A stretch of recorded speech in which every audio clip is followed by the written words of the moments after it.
Hi, everyone. Welcome to our last chat of the year. My name is Estefany, and I'm one of the volunteers here at the Bowen Stephen Spiritus Center in Melbourne. And let us start by not only acknowledging, but also sending lots of love to the original custodians of this Australian land, the Aboriginal people, as we pay our respects to their elders, past, present, and emerging.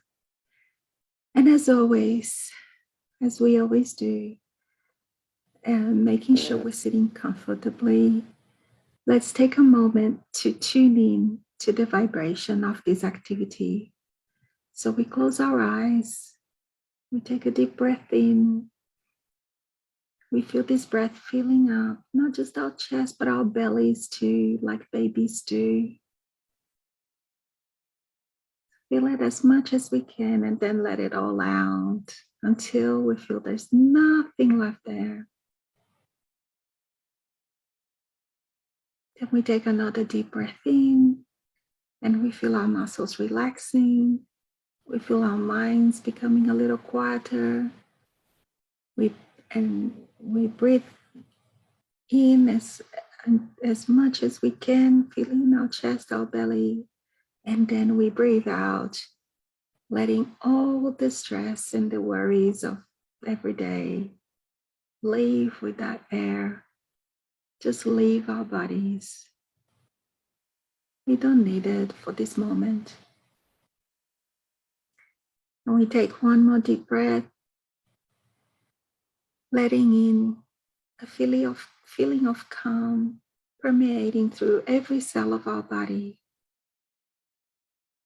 Feeling us with that air of peace. And we hold it in a little bit. And then we fully exhale for a sense of connection and presence. Being physically apart does not affect our ability to spiritually connect to one another. So in this vibration of love and learning, let us say the prayer that our greatest ever teacher taught us. Our Father, who art in heaven, hallowed be thy name. Thy kingdom come, thy will be done on earth as it is in heaven. And give us this day our daily bread, and forgive our trespasses, as we forgive those who trespass against us. And lead us not into temptation, but deliver us from evil. For yours is the kingdom, the power, and the glory, forever and ever. So be it. You may open your eyes again. The topic today is gratitude. And I want to start talking about Paul, who is one of our center's beloved mentors. Steve and the other one was Paul's spiritual mentor, and also he is considered the first Christian martyr. So he was one of the very first people who started speaking at the time, just, at the time of Jesus or just after he left. And Paul, he took it upon himself to spread the word of Jesus far and wide, because Jesus was mostly in that same area. He walked a lot and he spread the word in that area, but he only managed to get 3 years, or he only planned to be around to preach for 3 years. And Paul decided that the other apostles could take care of that area. He was going to take the word to wherever he could, and he spent the rest of his life going from place to place, and everywhere he went he would talk in the city square, in people's houses, in the woods, wherever people would let him. He would take that message of love and forgiveness. You have to remember that back then, the gospel as we know it was actually still written by hand and passed on from person to person. So imagine how much work that was, so to have someone who knew how to interpret was incredible. But, Paul was not always very well received. He suffered tremendously, but he never doubted. He never gave up his mission. He never even contemplated giving up, even when times got really hard. I highly recommend the book Paul and Stephen. It was written, it was sent by the Spirit Emmanuel and with the automatic writing by Chico Xavier, our great medium. And it is in English, it is available in English. So it's mind-blowing. But anyway, when Paul, he was in the city of Thessalonica, who at those times was the capital of Macedonia, but it is now modern day Greece. And he was there with Silas, and he was doing his thing as he did. But he got into a bit of trouble with the rulers of the town, right? And he was forced to leave. So I won't have actually time to tell the story. It's very interesting. So I encourage you to go have a look at the book. But and he had to leave. And of course, when he formed those little groups or those little communities, or what some people call as the first churches, once he was, when he was there, people asked him lots of things. Once he was gone, there was a lot of doubt, and obviously in every grouping of people, there's always issues, and so they got used to actually. The Thessalonians were the first ones. They actually, Timothy, they sent him to find Paul. He was by then in Corinth, another city in today's Greece. I think it was Greece back then as well. And, and to ask him, but because he had been sort of being sent away from the town, and he couldn't go back, and he wouldn't, because he had to keep going forward. He had to keep on, reaching new other people. So he decided to write a letter, and that was the first letter that he wrote, and or we call sometimes the epistles. And that was it turned out to be a great idea, because he wrote several of those, and to this day we read them. And the first epistle to the Thessalonians is quite a famous one. But so anyway, when he had trouble with the rulers of the town, they actually sentenced Paul and Silas to whipping, and they did those things in public, and the whips were really vicious back then. Well, not to say that they aren't today, but they were the cat of nine tails type of whips. So they had several ropes, and they had a metal hook on the end of each rope. So they did a lot of damage. And then they put them in prison. They managed to get out of the prison and out of the town in the middle of the night. It was a really fantastic story. They,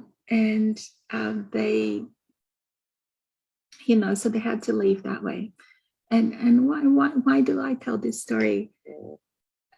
It's just, the amazing thing is that when he did write the letter back to the Thessalonians, right? He wrote a lot of things. It's a very interesting writing. You should definitely go check the whole thing out. But what he told them is to give thanks for everything, in every circumstance, and to rejoice at all times. And it's incredibly amazing to think that he wrote that after being sent away from the town, being publicly whipped, being put into prison, right? Because, so he puts a lot of context when we feel that situations are tough and we feel like giving up and we give up hope and we feel upset. Not that Paul enjoyed any of that, but, he did say that, it is God's will that you rejoice at all times and that you give thanks in every situation, that we should never pay evil with evil, and that we should always pursue what is good for one another and for all people, and that we need to pray, all the time without ceasing. So he is the very example of an attitude of gratitude that is quite a famous sort of saying nowadays, because he showed that he was not just grateful for the good things that happened to him, but also for the bad things that did not happen, and even for the bad things that did happen, because he saw them as most likely learning experiences, or perhaps knowing that they weren't entirely bad, but we just didn't know yet what their purpose was. Because most of us can probably think of difficult times in our lives that actually became turning points for positive changes within us. That it was the very struggle that we went through that motivated us to change direction and to grow as a person. But the problem is that while we are in the middle of that situation, we are in the middle of the hurricane or the cyclone, it is very difficult to have that magnanimous attitude that it will all be for the best. Even when we internally know that God has a plan for each and every one of us. I mean, if you're like me and most humans, it's sometimes really tough to be able to see that big picture, or what the lesson is that we need to learn from that suffering. It's that is human behavior. So I think that we can give ourselves a little break for experiencing these feelings. However, it's just because it is a normal thing, it doesn't actually give us an excuse to just stay in that state forever, right? We can feel hard done by for a little while, but eventually we have to pick up our proverbial skirts and get on with it, right? We can't stay in that poor me attitude for too long. We really need to find a way to move on. So I think that story is pretty amazing, because it is very easy for us to be grateful at times when we have really great things and they have to happen in our lives, and when everything is going well. And Paul taught us a lesson in gratitude at a really trying time. So that is pretty amazing. And I also like to mention another book called The Psychology of Gratitude. It was written by the spirit Joanna DeAngelis, who is the spiritual mentor of another great medium we have in Brazil called Givaldo Franco. And it is also a book that's available in English. I recommend highly that you read it. The entire book explains what it is to be grateful or ungrateful, and how does that work in our bodies, in our minds, in our lives. And it was really amazing. And in that book, they explain to us that gratitude is one of the most virtues of the psychologically mature, and that those who are not just psychologically but emotionally immature, they are only grateful when good things happen or when they receive favors. And that is a very transactional view of life, right? So, you say something nice to me, I say something nice to you. You give me a present, I give you a present. That is not quite the real true meaning of gratitude, right? That is just basic social politeness. I don't know. The book tells us that, in fact, being alive in itself is worth always being grateful, because that life is a gift no matter what each day brings. So every single day that we are on this earth is a gift, and it's worth being grateful for. And it may seem a really difficult thing to achieve or to even try for. But the thing is that um, it is worth it. It is worth doing everything we can to practice gratitude in all things, or at least in most things, because those who do that, and it's this, not only does it say in the book and in all spiritual materials, but even science is starting to realize that people who do have that attitude are physically, emotionally, and psychologically happier. They are happy to be alive. So, they are more likely to be active socially, to be creative, to be joyous. They're joyous people. That they are nice people to be around. And if it's nice to be around them, it must be really great to be, such a person. Whereas on the other hand, the attitude of ingratitude feeds our ego and our shadow self, the shadow self, so well explained by the amazing Carl Jung. But, so if the people who do not practice gratitude tend to be anxious and easy to disturb, and they often get involved in conflicts because they usually transfer the responsibility for their unhappiness onto other people, right? So instead of taking on the responsibility for whatever it is that happens in your life, they like to blame everybody else for the things that happen to them. And that in turn makes them more and more aggressive. And eventually they can have quite violent attitudes towards others, because they feel like the others are not giving them their dues that they haven't actually earned yet, right? So, and so these people feel a great sense of inner turmoil. And very often they try to compensate for that inner turmoil with material things or with applause from others, whether they've earned that or not, but it's just important that people look at me.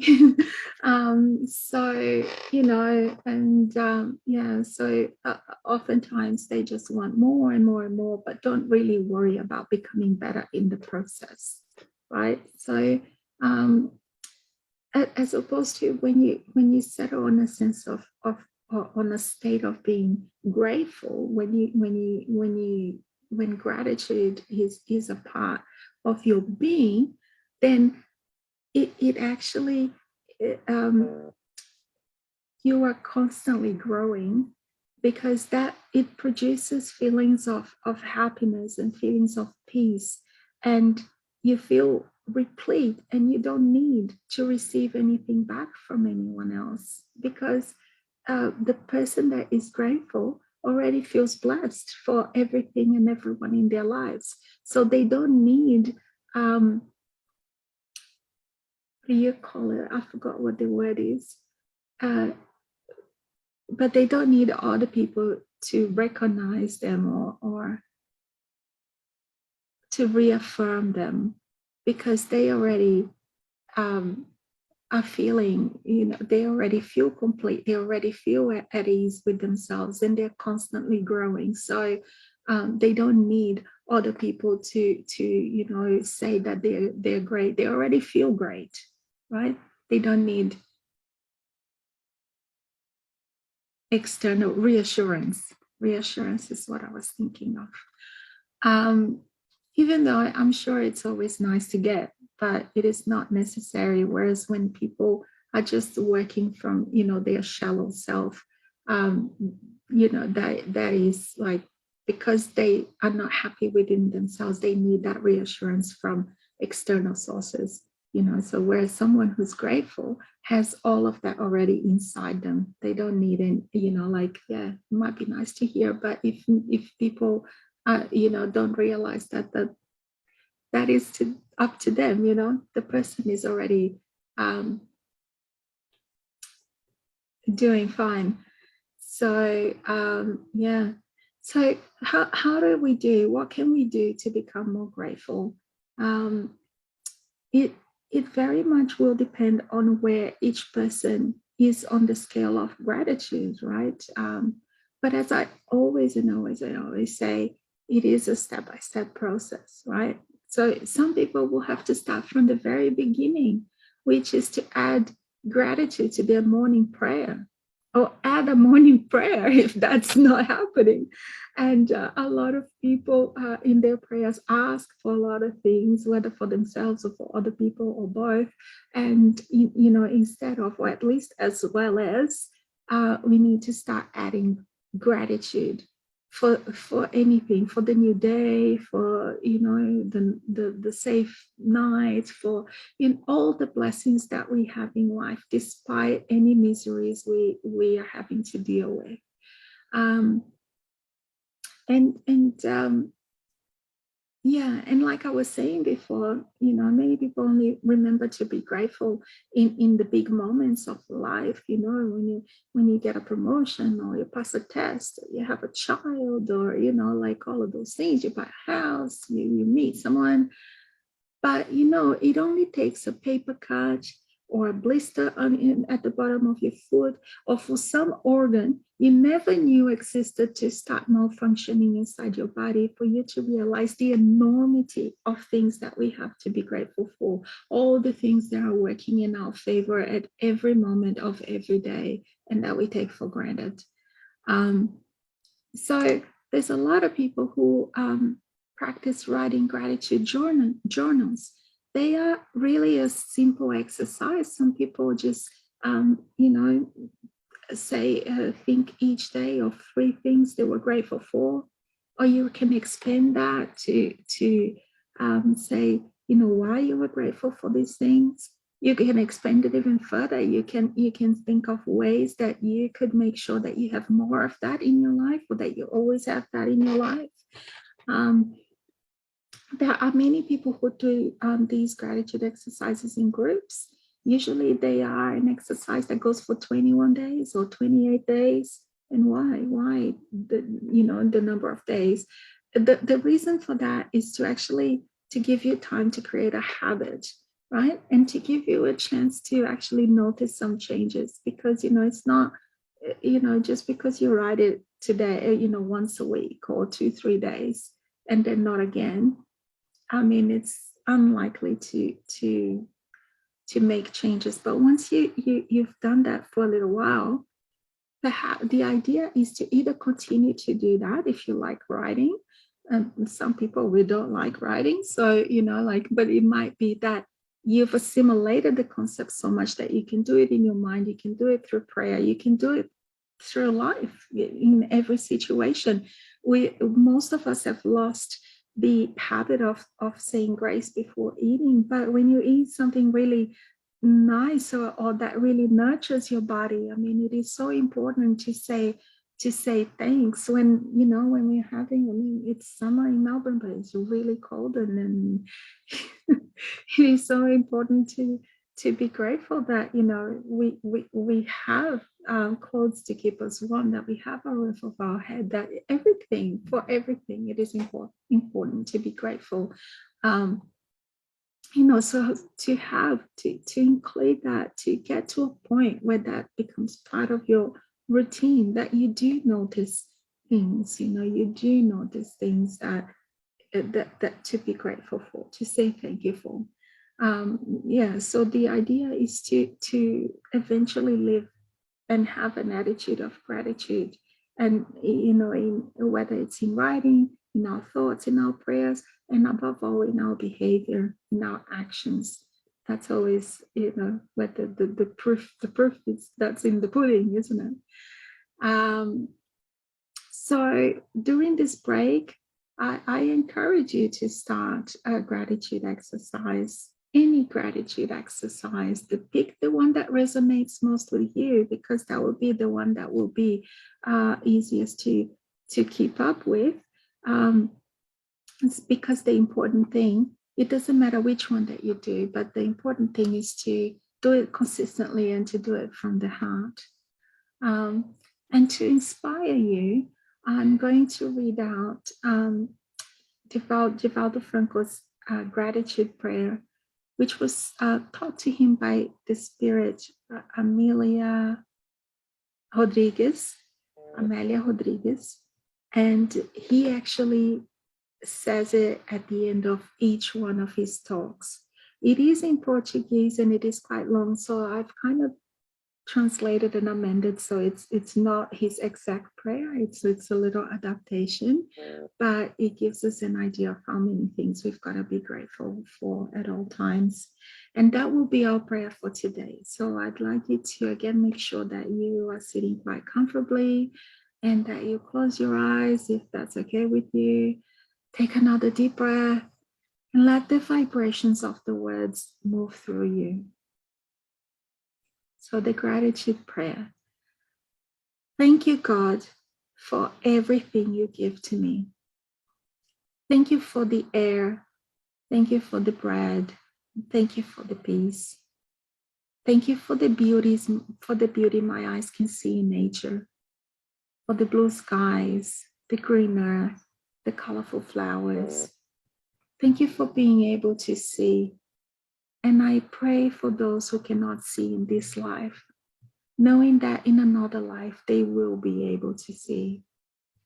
And thank you for my hearing that lets me hear the sound of the rain on the roof, the song of the wind through the trees, and the pain and suffering around the world.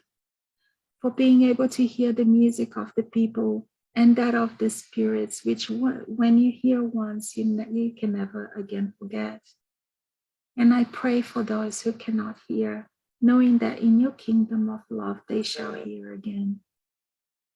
And thank you, God, for my voice and also for the voices of those who sing and those who teach and those who console, for the voices that say prayers filled with emotions. And I pray for those who cannot speak, knowing that in your kingdom of love, they shall also sing. And thank you, God, for my hands and also for the hands that plant and cultivate and give warmth. Hands of solidarity, hands of charity, hands that hold other hands, hands that write poems and messages, that perform surgeries and symphonies, hands that on a cold night will wash the dishes or hold someone at a time of need. And thank you for my feet that take me everywhere without complaint and even allow me to dance. And I pray for those who cannot, knowing that after this difficult situation, they will also be able to dance. And thank you for my home. It is so wonderful to have a home. No matter the size, the most important is that it's filled with love. The love of a mother, sorry, of a father, of siblings, of a partner, of someone who will hold your hand, or even a dog, because it's so tough to live all alone. But even if I have no one, no roof over my head, or bed to lay down at night, or a shoulder to cry on, I will not complain because I have you. So thank you for letting me be born. And thank you for all the love you give to each and every one of us. So be it. You may open your eyes again. Sorry, it's